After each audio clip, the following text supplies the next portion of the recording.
আসসালামু আলাইকুম বন্ধুরা, জামিরুম কিচেনে সবাইকে স্বাগতম। কাঁকড় চিংড়ি মাছ শুক্তো পাতা দিয়ে চচ্চড়ি রেসিপি নিয়ে এসেছি। আশা করছি ভালো লাগবে। ভিডিও শেষ পর্যন্ত দেখবেন।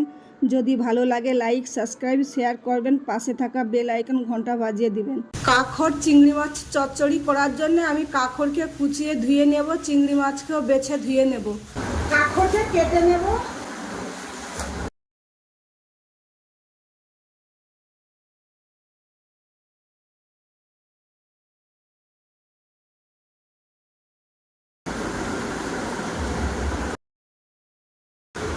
কুচিয়ে নেব।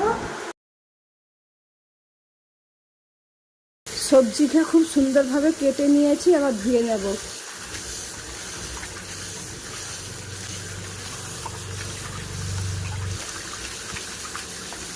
খুব সুন্দরভাবে সবজি ধুয়ে নিয়েছি, এবার চিংড়ি মাছ ধুয়ে নেব।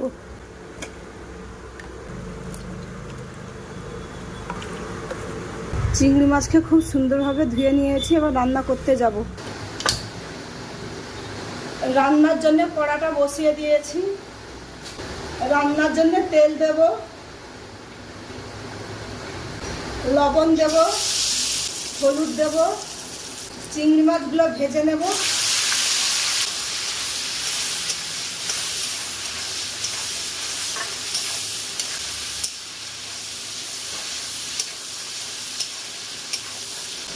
চিংড়ি মাছ ভাজা হয়ে গেছে, তুলে নেব।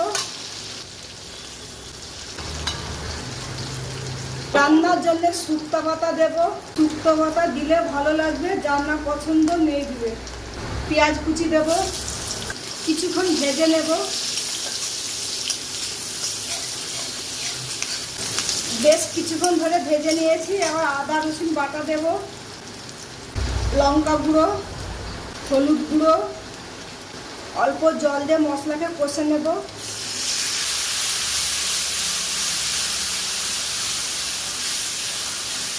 খুব সুন্দরভাবে মশলাকে কষে নিয়েছি, মশলা থেকে তেল ছেড়ে গেছে। এবার কেটে রাখা সবজি দেব। সবজি দিয়ে কিছুক্ষণ কষে নেব।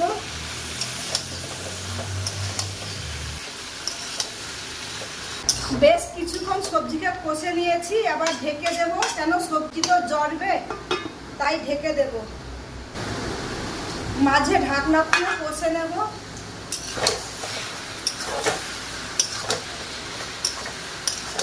সবজিটা অনেকটা জ্বলে গেছে।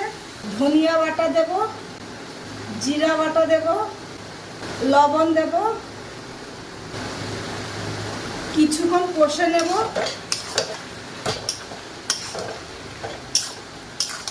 ভেজে রাখা চিংড়ি মাছ দেব। সবজিকে চিংড়ি মাছকে কিছুক্ষণ কষে নেব।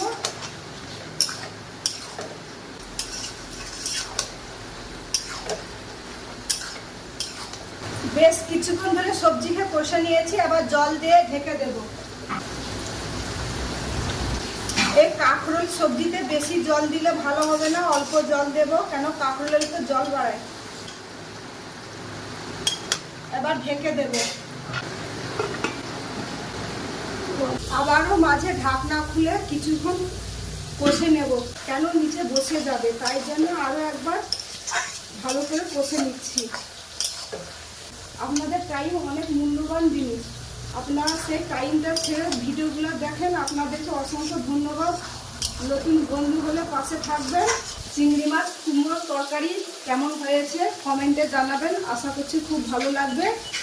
যদি ভালো লাগে তাহলে লাইক, কমেন্ট, শেয়ার, সাবস্ক্রাইব করবেন।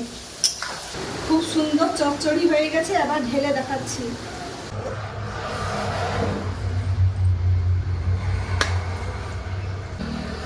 কেমন হয়েছে কমেন্টে জানাবেন।